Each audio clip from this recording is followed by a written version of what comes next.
we always have parts of the plants that you have to make sure that they are working to keep the plant operational. But you cannot continue doing work in parts and pieces. So, for example, a car, you always change the oil, replace the filter, but there comes a time when you do engine overhaul. That means you are resetting everything to the factory settings as per design. Now, for hydropower plants, they always go through those cycles. Every 15 to 20 years, you do a major overhaul to reset the performance parameters, because the energy of water is dependent on the head and the volume of water that is passing through.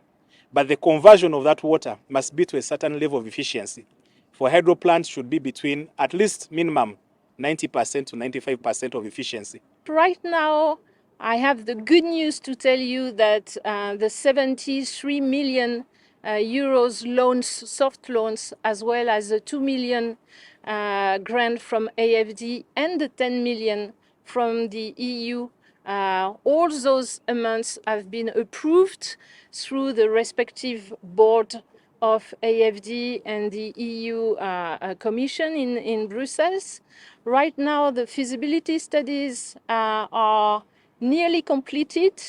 There is a consultant finalizing the environmental and social impact assessment study, because, I mean, for the sake of Uganda and the Ugandan population living along the river, but also the biodiversity that is in the river, UEGCL has to make sure to comply with NEMA, in fact, requirements about how to measure the impact that the project would have on the biodiversity and on the population, to minimize the impact and to compensate the impacts.